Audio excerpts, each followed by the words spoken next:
Monsenhor Jonas Abib tratava um mieloma. A descoberta foi em 2021, durante a investigação de uma anemia e alteração nos rins.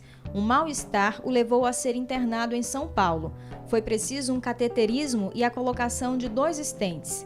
Após um mês de internação e uma melhora nos exames, ele foi liberado para continuar o tratamento em casa. E no dia 28 de maio, Monsenhor Jonas foi recebido com festa na sede da Canção Nova, em Cachoeira Paulista. Ao longo do tratamento, com imunidade baixa, enfrentou também episódios de pneumonia. E durante sua enfermidade, viveu o que sempre pregou. Mesmo enfermo, eu sou guerreiro.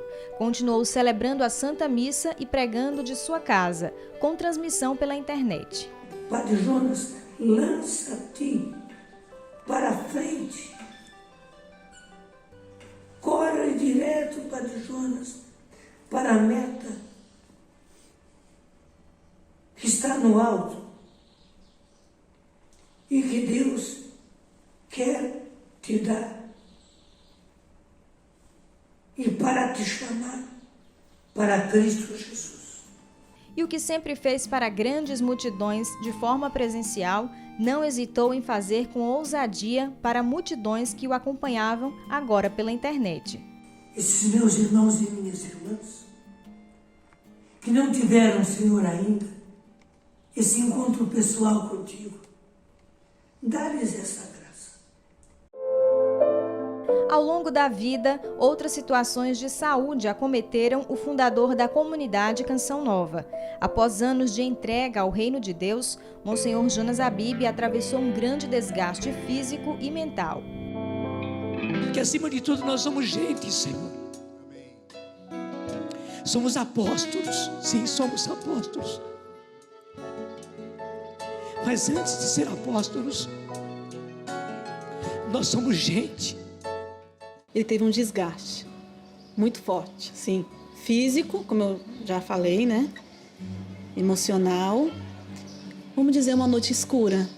A obra Canção Nova ia crescendo, tinha crítica externa, tinha dificuldades internas, então tudo isto nos coloca diante de uma situação de dúvida, uma situação de insegurança. Vamos terminar, vamos continuar o caminho. Então, são estes momentos que é necessário que alguém nos ajude a fazer um discernimento. À época, em entrevista para a TV Canção Nova, comentou sua situação. Eu vejo que o meu tempo que Deus me concedeu e para qual Ele me empurra é esse justamente. Não de grande ação, mas de estar mais recolhido, de estar mais em contato com o Senhor, de ser realmente um agente que trabalha muito e reza muito. Essa é a minha situação nesse momento. Deus quis uma pausa e estou nas mãos da providência. É a providência que sabe o que é o melhor para mim, o que é o melhor para o nosso povo. Estou disposto realmente a obedecer a ordem de Deus.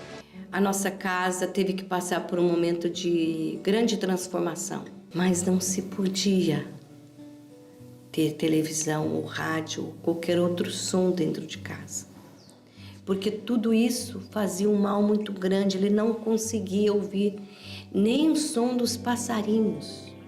Mas o grande sofrimento deste tempo foi o deserto na vida espiritual, próprio de quem atravessa uma noite escura. No tempo da minha enfermidade, como foi o meu relacionamento com Deus? Eu diria terrível. O que mais me fez sofrer na minha enfermidade foi justamente isso.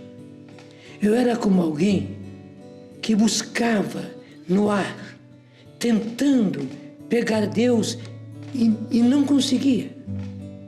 Eu estava num vazio enorme. Eu nunca parei de rezar. Eu rezava o ofício divino, que todos os padres rezam. Eu rezava as orações de um bom cristão. Eu rezava bastante, inclusive porque não podia fazer outras coisas. Eu rezava bastante, mas tudo no vazio. Eu não sentia nada. O tempo de dor foi também de muitos frutos, todos colhidos com oração em favor dos outros. Para mim, eu não conseguia nada, mas eu ficava contente. Os outros estão sendo beneficiados e Deus está sendo servido. Então, foi uma aventura de fé que eu vivi na minha enfermidade.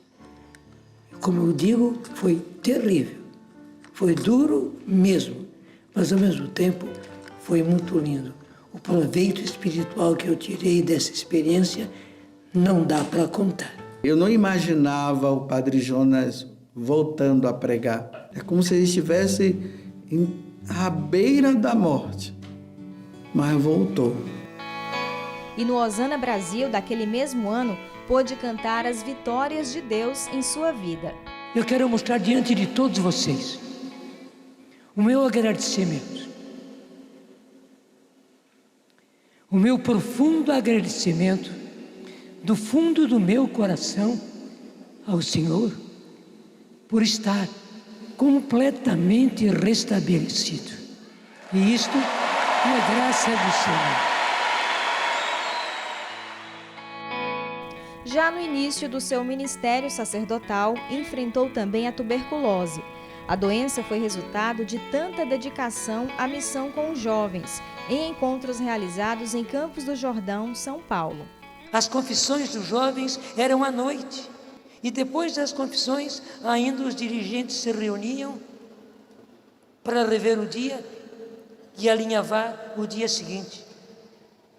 Consequência, eu acabei ficando tuberculoso. Ainda como seminarista, no 4º ano de teologia, uma doença misteriosa quase o impediu de ser ordenado. Tinha uma dor de cabeça muito grande. E os meus olhos pestanejavam e eu não conseguia ler. Eu passei por vários médicos. A doença o fez sair do seminário em São Paulo e ir para uma cidade no interior, Lavrinhas. Neste contexto, o Padre Jonas é convidado a participar de uma Mariápolis em Lorena, onde viveu uma forte experiência espiritual, o encontro pessoal com Jesus, um grande marco em sua vida. Após isso, eu criei uma nova coragem e eu não fui só o diretor, fui o inspetor que era acima dele e disse, mas eu não posso me ordenar? Ele respondeu, se você fizer os exames de primeiro semestre e passar, você pode ser ordenado. Muito dedicado, ele conseguiu ser aprovado e foi ordenado no dia 8 de dezembro de 1964. Depois da ordenação, uma melhora inexplicável pôs fim àquela doença. E fiquei perfeitamente bem. O que foi que aconteceu? Aquele meu encontro pessoal com Cristo não só me deu o encontro pessoal com Ele, não só me deu a possibilidade de voltar aos estudos e à ordenação e curou a minha doença, que ninguém mais foi capaz de saber o que aconteceu comigo com aquela doença tão esquisita. A saúde dos olhos de Jonas já havia sido ameaçada por outra enfermidade séria, o tracoma, quando ele tinha apenas 2 anos de idade. E o tratamento correto trouxe a cura da doença. Minha mãe contava que eles vieram para pagar as dívidas dos olhos do Jonas. Eles vieram morar na Barra Funda, num porão.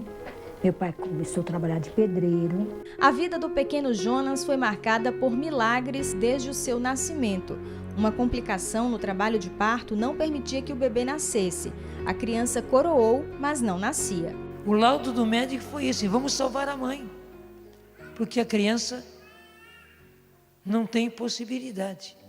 A mãe, Dona Josefa, recorreu à intercessão de Dom Bosco, de quem ouviu falar no quarto ao lado. Disse, Dom Bosco, eu não conheço o Senhor, mas eu peço a sua intercessão, a sua intervenção. Faz com que esse menino nasça. Ele vai chamar-se Jonas. Gente, é uma coisa impressionante. Foi questão de minutos. A minha mãe já estava gritando porque a criança já estava vindo. O que as parteiras não conseguiram, o que o médico não conseguiu, a criança veio. Eu não tenho dúvida, foi a intercessão, a intervenção de Dom Bosco. E o seu pai espiritual, desde o nascimento, inspirou a vocação desta vida que era tão querida por Deus. Uma vida a quem seria confiada uma grande missão. Uma vida que arrastaria multidões para Deus, fecunda em filhos espirituais, em frutos de santidade, que a Igreja reconheceu e aprovou. Eu espero passar o 100, mas não sei se eu passo. Esse desejo era também de uma multidão de fiéis, de gerações inteiras que foram alcançadas pelo seu ardor missionário, mas que também aprenderam com o Senhor que o bonito mesmo é realizar os sonhos de Deus, que nossa vida deve seguir em direção ao céu e que é proibido estacionar. A vida é caminhar, sou peregrino do amor, vou semear a esperança deste mundo que há de vir. E eu não me canso de cantar.